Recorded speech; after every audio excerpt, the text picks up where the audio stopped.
По 5 контролни надпревари, тренерот на екипата на Брегалница е задоволен од прикажаниот ангажман на играчите. Контролните надпревари мислам дека исполнија целта што ја имавме пред себе, значи покрај тоа што се наменети за да се подигне физичката спремност на играчите и да се запознаеме со квалитетот на новите играчи, да се воиграат играчите во тимот, значи мислам дека целта е исполнета.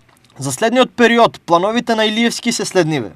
После тоа преостанува период кај што ќе пробаме да освежиме екипата, значи 21 е купот на Македонија, на 24 почнува првенството, евентуално ако процениме дека во тој период би можело да се одигра така некој полесен контролен надпревар, меѓутоа тоа ќе зависи од жребката која што е веќе во петок. Проблемите со повредите се минимални. Се очекува уште Ѓоргиев целосно да закрепне и да се приклучи на екипата. Со него екипата ќе биде комплетирана за предстојниот куп и лига надпревари од новата сезона која почнува за 2 седмици.